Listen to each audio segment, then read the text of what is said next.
In August 2013, I went to Seattle to walk across the American West. I was aiming for El Paso. I figured covering the intervening 2,500 miles of deserts and mountains would take until early December. I'd never walked across a desert before, and the country between the Pacific Coast and the Rockies seemed like the best desert for a beginner, because the West is big on infrastructure. It has planes, trains, highways, telephones, television, radio, and the internet, so you're never far from the lifelines that support modern comforts like supermarkets and emergency medical care in what would otherwise be some seriously dicey places.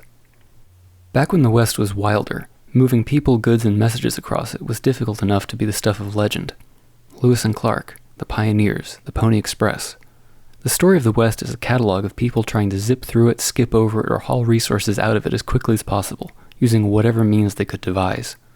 It's the place America wished wasn't there. It's where the technologies of globalization came of age. For hundreds of years, crossing the West was epic. Now it's a consumer convenience. I wanted to talk to the people who still do the work behind the scenes, watching the West communities evolve in the context of one of the most tumultuous networking booms in history. In the place people used to call Jet City, I had a chance to learn about air travel.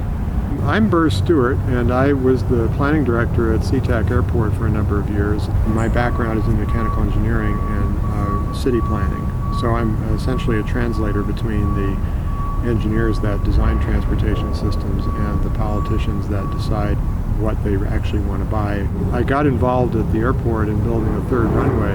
The capacity with the two existing runways was about 4 million people in the region, and with adding a runway it allowed us to imagine a future where we could handle the air traffic needs for 6 or more million. Because it's so much more efficient to have large terminals in large cities, and though they grow larger and larger while the small places become less and less competitive. The notion of load centering would suggest that the large cities and the large regions will continue to get bigger and bigger while the smaller places that are far away will wither. It took about 25 years from the first thought that we needed to build the runway to having it in operation. And it cost about $1.1 billion when it was all over. So the cost of an investment like this is roughly $2 per passenger over about a 30-year time period. At the airport, there was a lot of opposition to airplane noise, and so the airport said, we're going to do something about this, and they set up a program to buy people's homes and relocate them out of the noisiest areas. And there was a big stink. The federal government didn't want to do it, but Seattle worked with the other airports in the country and convinced eventually the federal government to finance the relocation of people out of homes that were heavily impacted by noise. I know that air travel is always going to be very important to the region because we're so far geographically from any place else in the world, and we are becoming a global center. We also, of course, have the world's most important airplane manufacturer here. The history of Boeing is that they started building airplanes here because they were using the wood spruce for the spars that came out of the Olympic Peninsula. So this was a great place to build airplanes because of the ready access of the spars. Then when the dams were built in the Columbia River, there was cheap electricity, which made it economical to produce aluminum. And so when they started making airplanes out of aluminum, this was still a good location.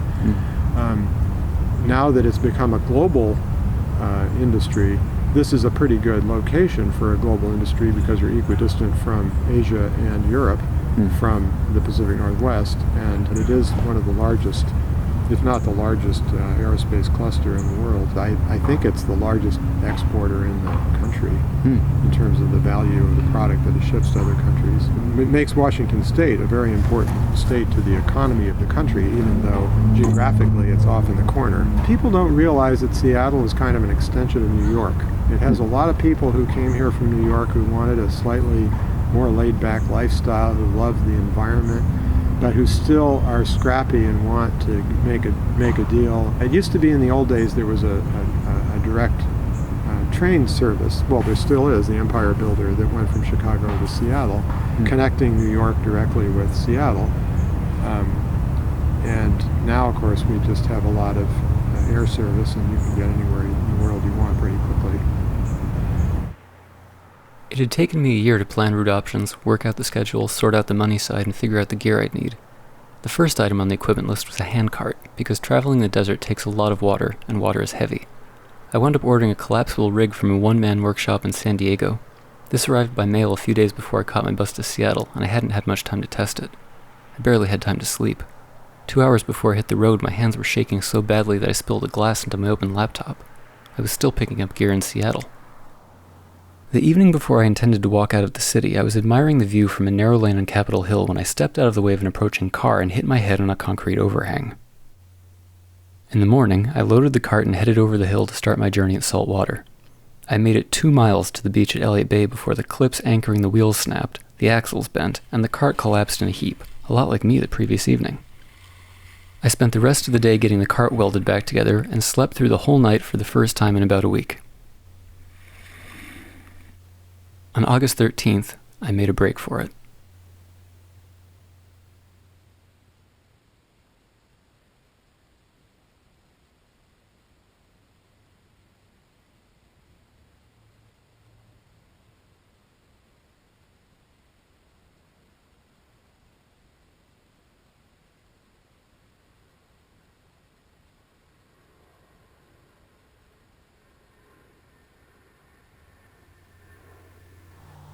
My first day on the road followed the I-90 bike trail, first across Lake Washington and then into the Cascade foothills. As the sun went down, though, I found that Google Maps was recommending I leave the bike trail for a footpath, and then leave the footpath to bushwhack uphill along some overhead power lines. The insanity of this suggestion only became clear to me through a hair-raising moment in the berry brambles when the cart almost pulled me back down the hill while thorns lodged in the bandage on my scalp. The next morning I followed a path along a fiber optic line. The information flashing under the ground here moves 144 million times faster than I do. And that's when I'm really booking it. Then I got onto an uphill twisting road with a guardrail and no shoulder. On a road like this, if a car is going only 30 miles per hour, you've got about 3 seconds between seeing the car and the potential impact. That's 3 seconds for you to get yourself and your cart over the rail without falling down the slope on the other side, or for the driver to stop without getting hit from behind or swerving into oncoming traffic. Around Tanner, I got off route, crossed a river, and wound up back on the bike path earlier than intended, without realizing it. I couldn't figure out what was happening, so I cut through some trees in somebody's front yard. This got me to Olali State Park, more trails, and more opportunities to regret having a cart. It wasn't just that the frame seemed increasingly frail the more I had to deal with it. It also threatened to turn turtle at the slightest provocation, and trails full of rocks, roots, and steps were more than slightly provoking.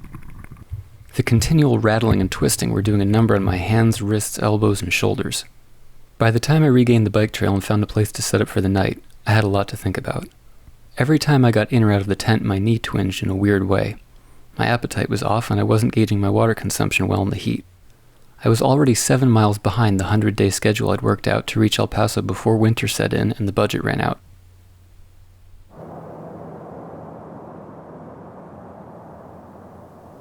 This is where the coast ends. The Snoqualmie Tunnel was built 100 years ago to let the chronically bankrupt Chicago, Milwaukee, St. Paul, and Pacific Railroad pass under the crest of the Cascades, and the trains finally stopped coming through in 1980. It's about 2.5 miles long. I figured the way to do it right would be to go through without a light.